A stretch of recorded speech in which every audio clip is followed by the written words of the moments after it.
Hey folks, it's Mike Reynolds. I'm a writer for Ability Maine, and I've been doing Storytime for the last 4 years during COVID. As a way to do something at first to be a alternative to all the other things going on back then when we were all locked down. But, people with disabilities are still locked down. I mean, we can go out, we still have to worry about, wearing a mask everywhere and worry about, all the various viruses and stuff. And in Maine, it's been weird because my hometown was 6 months ago the center of the 10th worst mass shooting in the United States history. It was committed by a man named Richard Card, who was a military person who spent a lot of time working near grenades, had severe brain injuries, had psychosis, should not have been anywhere near guns. Right now, there is a ongoing investigation from the governor's office. There's people testifying here today. There's been a lot of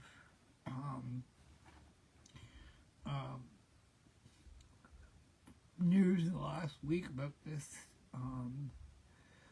On Monday, the sheriff that received a lot of the blame in a preliminary report, who is currently running for, the deputy officer who is running for sheriff. Sorry, he was a sheriff. He's running for sheriff as a Republican in Saginaw County.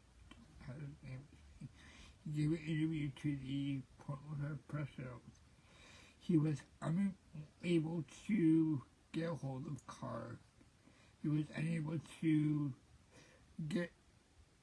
do anything that he needed to do do the wellness check. But the way he says it, he didn't get all the information from the Army that would have made him totally change his mind. And the information he also received was that the people that were alerting him were not exactly trustworthy, which wasn't true, but nobody told him that. And the way things were communicated was through back channels, and it just seems like a recipe for disaster. And unfortunately, disaster happened. And, this guy went off to kill 31 people. A large part of that was from the disability community, and it ripples to this day in everything we do. I mean, we go to eat, and we know that the bar and grill will never reopen. However, the people that own Spanky's Bar and Grill also own a takeout restaurant called The Station, which is down by Yvonne's Car Wash, which is actually more towards downtown Lewiston. People have been going there to buy food and support their family. Just in Time Recreation is probably going to be reopening, I believe, early next month. I believe could be as early as the 4th of May is what I was told. Or what I read in the Lewiston Sun Journal. So, that's the case. But according to the information that the Saginaw County deputy who tried to intervene with Card, he wasn't told the severity of his psychiatric stuff from the hospital, from the Army. It wasn't really well communicated, and it also shows out that um, people who have had, and so again, going back to the um, state um, hearing, which is at the state civic center in Augusta.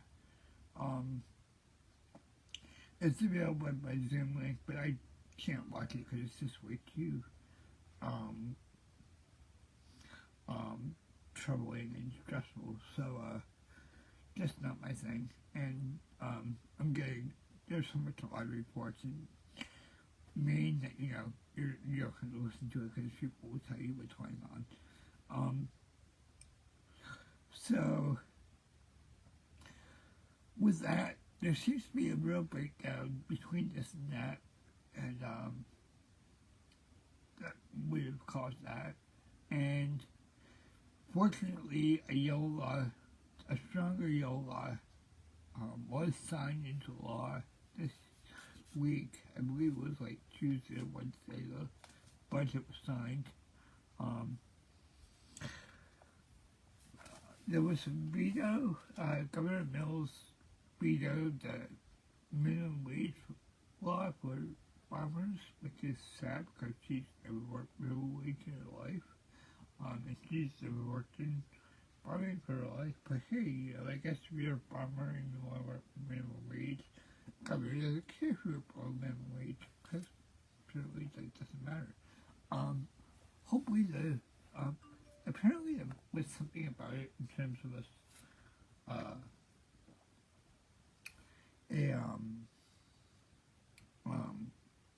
right to sue for unlawful lost wages or something that might change that, but that didn't pass. A lot of things did pass. When at least passed, it could help 13,000 Mainers with about $800 in relief. In order to get a hold of that, information on that, it's going to take a while for that law to go into effect. It takes 90 days from the end of the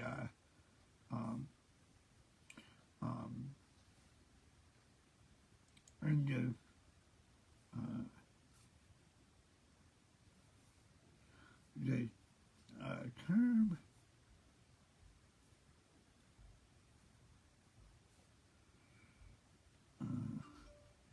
And if you get a hold of many people just try to probably be the best people have information about this.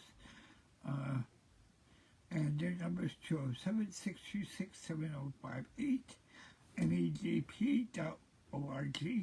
That's code 207. But it's also mainequaljustice.org. They'll have the most information on this. Again, it's rent relief. It did pass in the actual Maine budget. Could provide up to $800 per family. I'm not sure what the requirements for that are. You need to really, I would think, check with Maine Equal Justice Project because that number is there. So that's really important. Last week we had 420. Culturally, I think it's important to note that Fish played their shows at the Sphere. Now, I'm not a huge fan, and certainly I couldn't go to the Sphere, to be honest with you. It would be actually physically inaccessible to you because I have epilepsy, and the size of the screens, they're like 75 4K screens. It's just the way I'm living, so you couldn't deal with it, with the video and the audio, unfortunately. But Fish actually live streamed it all 4 nights, and they showed parts of it on YouTube. By all means, if you go on YouTube, look at the Fish stuff. They've been adding stuff to it. Drew Carey put some go on Drew Carey's tweet, see how incredibly impressed he was by with this. He basically called it a life-changing event that basically had no parallels in this life form. And I will say the one night that I saw parts of the show, it was beyond words. And the streams that are on YouTube are pretty incredible. And Drew Carey pretty much said that it was, a life-changing event, and he was actually not on drugs at the time. So, it's good that band that was from Vermont has played Maine more times than you could possibly think about it. I saw them at Amy's Farm. I saw them literally like 30 years ago play up on my house at Bates College. 32 years ago. Sorry, God, I'm old. I was in high school and they were playing Bates College. I mean, small little places. And in college, I went playing big schools. But that all changed. Actually, some of the biggest festivals in Maine were big festivals.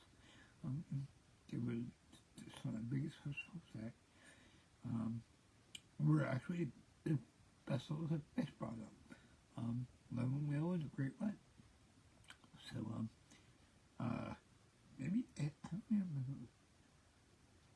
I think it was a great one in it. Yeah, I think, or in Lemon Wheel, I'm not sure. I know there was two, one in 97 and one in 96, maybe? Yeah, anyway. Sorry, I ain't going to either of those shows. I went to a bunch of shows up until 93 and then saw Train 99 at the Carnegie Hall and have struck out since I was supposed to see Christian at Unity Fairgrounds, and that didn't work out. So that kind of sucked.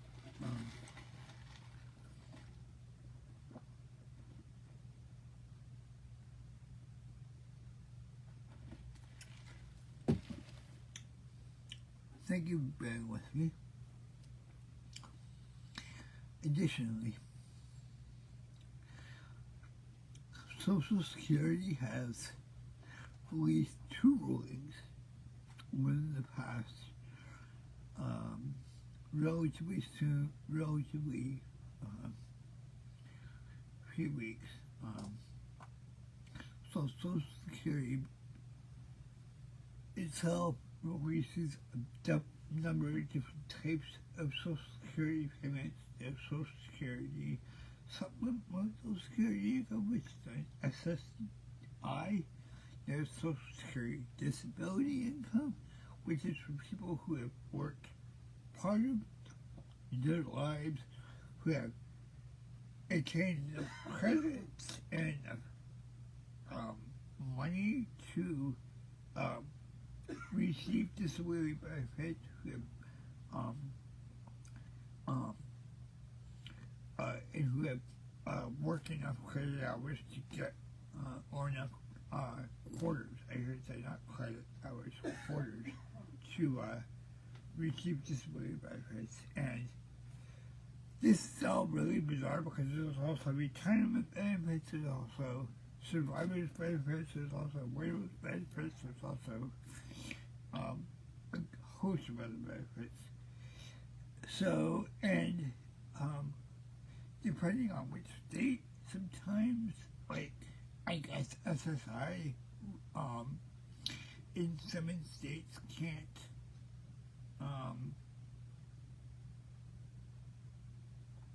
look at food and shelter, but because of appeals court rulings, and there's, like, so that's, like, one thing, and then other states, they did. So you got all this huge inequality within the Social Security system, and then beyond that, the Social Security system creates its own inequalities because you can't get married because you get married to lose benefits. And it's worse to be on SSI because if you're on SSI, you marry somebody with SSI benefits, you both lose your benefits as individuals, and you get a separate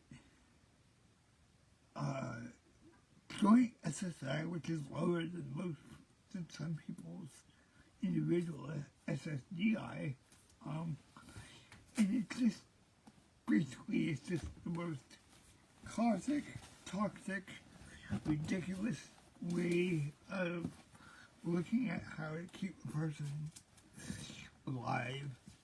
And then there's the whole other issue of how some people can be both get SSI and just because they work some quarters but not enough quarters get both some SSDI and SSI, which is even more screwed up than that. But so according to some new rulings, SSI will not be looking at food, in-kind food donations when they set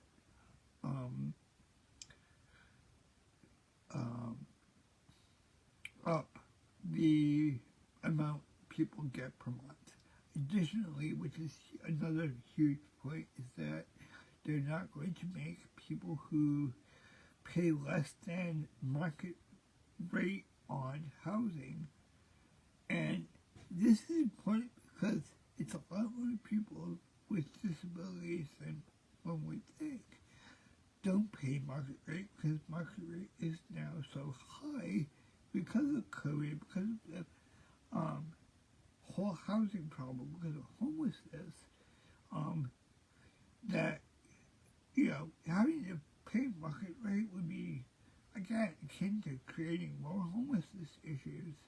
And so, because people aren't paying market rate, SSI was actually reducing people's benefits.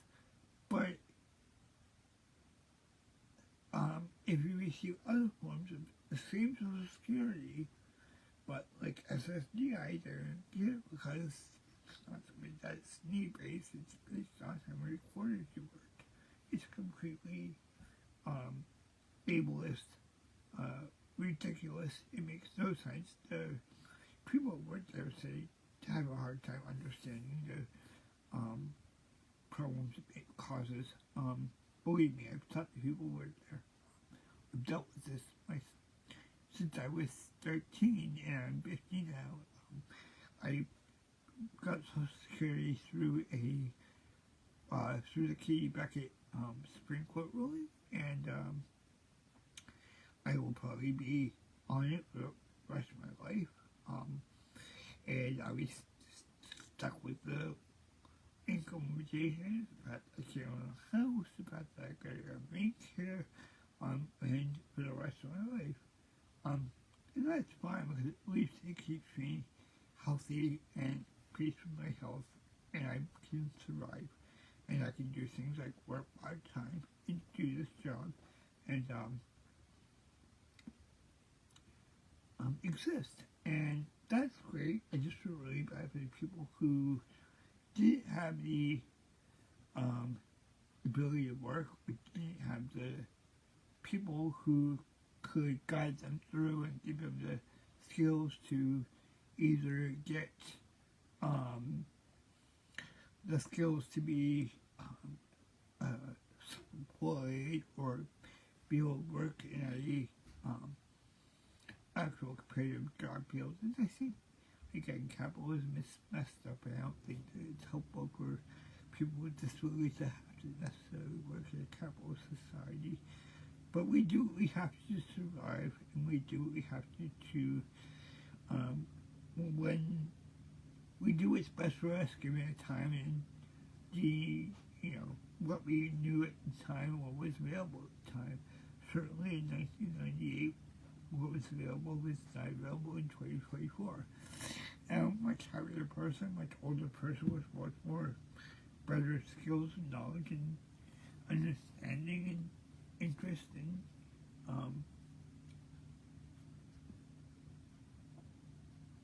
experience. So I can do things like this, which would never have been even possible back in 1998 because the technology wouldn't have been there to stream even. So that's kind of like amazing. But then, I think about it, the website. I mean, I never even used a Windows-based computer until I got to college. I never used email until I got to college. I never looked at the internet until I got to college. But I didn't go to college until 1992. It wasn't something that you used. I mean, I remember when Adam Curry on NTV gave out his email address. My friend Bill got an email back for him. We were kind of both slipped out of our minds. Kind of like diagram.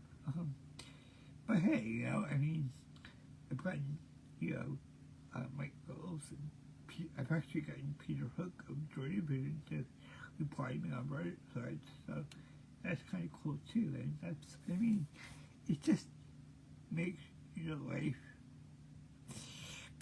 it just makes your mind go explode when you think about all the things that you could do just within my lifetime. And like, again, the Social Security stuff, the rent improved, is just good because it lets people who are literally receiving supplemental income, which is like the lowest form of SS benefits you can receive as an adult, and it's the lowest amount, and it changes each state's different, so it just doesn't make sense. And I'm not going to try and make any sort of logic to it because it just, to me, it's not logical.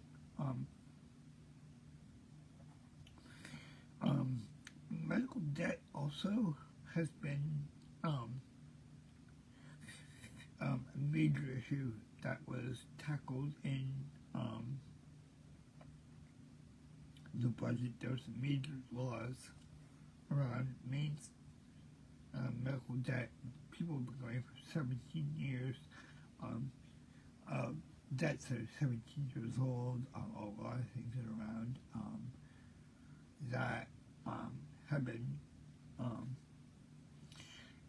ruled, and there have been some new laws that have gone through.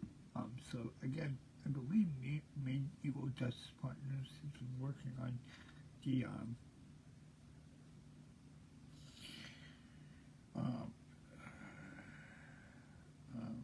stuff as well.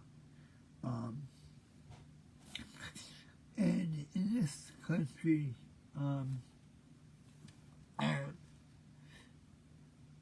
springtime has been basically like 1968 again, on college campuses. You have seen a lot of really incredible activism from students all over America doing things about the Palestinian genocide, and people who are not anti-Semitic but who are, against genocide are, making their colleges accountable so they don't have to pay to go to school at places that invest in weapons technologies that kill kids that kill Palestinian kids, or that help genocidal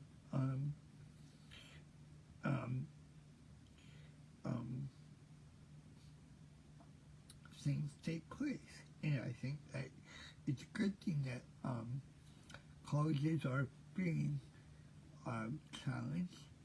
I think Columbia University should seriously fire their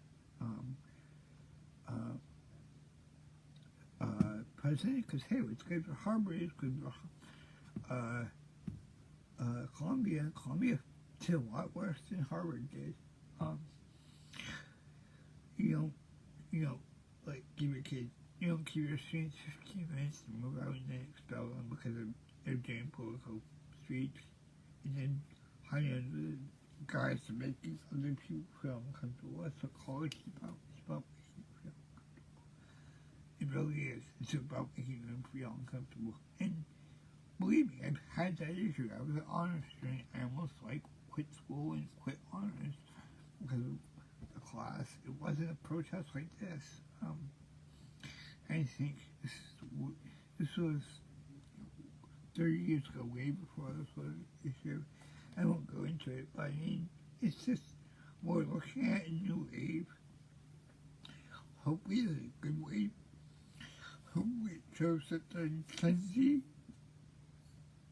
and the millennials are just as radical and as awesome and as leftist as they say they are, and they're not like just doing this for TikTok views and you actually got to follow through. The problem with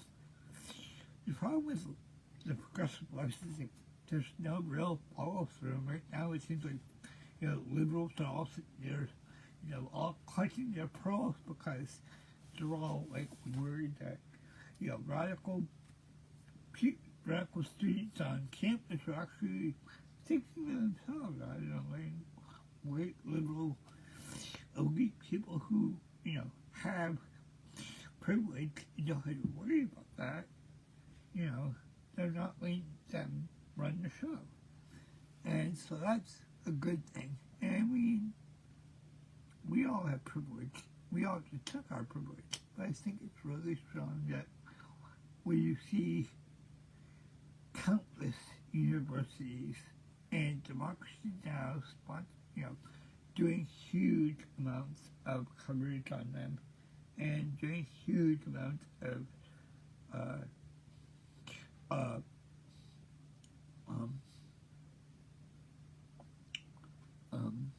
active stuff on them as well. In terms of upcoming events, because we're going to try and get this, I'm trying to think, I'm trying to give some sort of,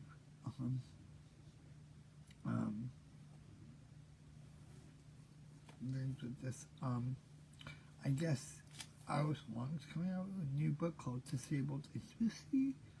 I just got a thing from Amazon soon. That's going to be coming out soon. I'm not sure when. But Alice Wong's incredible, and certainly think that her last book was amazing. So it was an anthology. I'm sure this anthology will be just as important. So I would definitely say pick it up.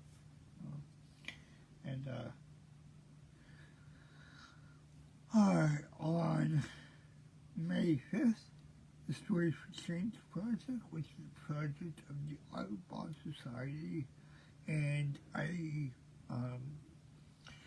was actually a part of that last year, although I don't think I'll be going to this event.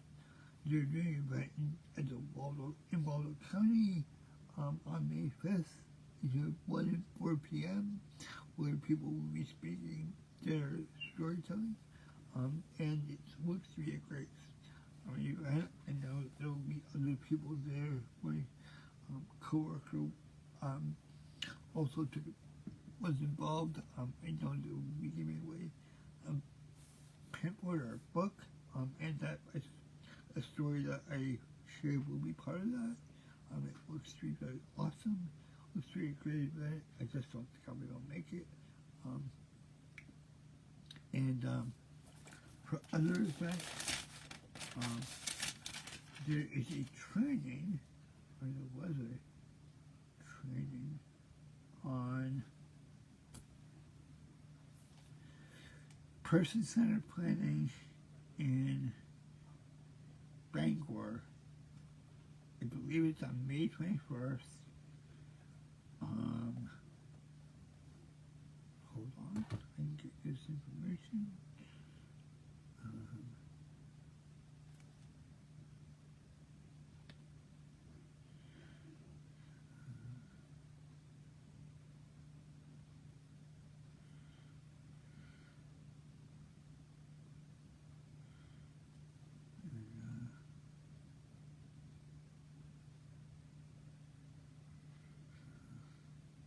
So I'm just trying to figure that out. Give me a second. We're doing this right now.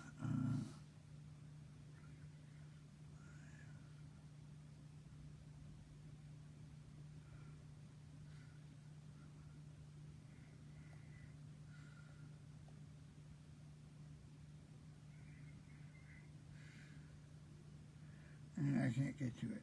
So we shared the information. Unfortunately, we don't have the information. I believe it's May 21st. I'm going to get you the information because, hold on. I'll be back. There's 2 people on. That's good.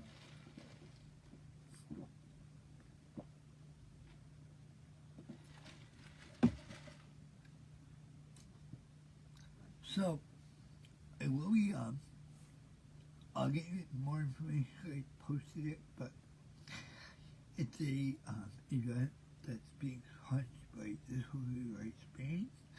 It's on the 21st of March. May. I believe there is a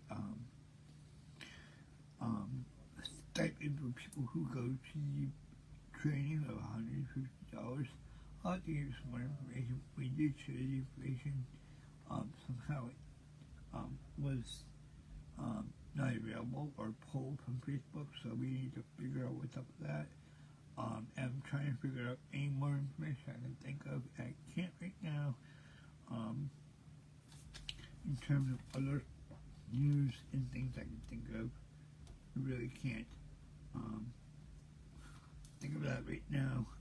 We will be at some point doing another story time, but for now I'm going to call it a day because I'm exhausted. I hope you have a great weekend, and enjoy the weather. It's really nice out there today, and have a great day. Be well, and do a little good trouble. Good trouble is always a good thing. Going to shoot, can't think of his name. Good trouble is always a good thing. Be well, and I'll see you soon. Peace.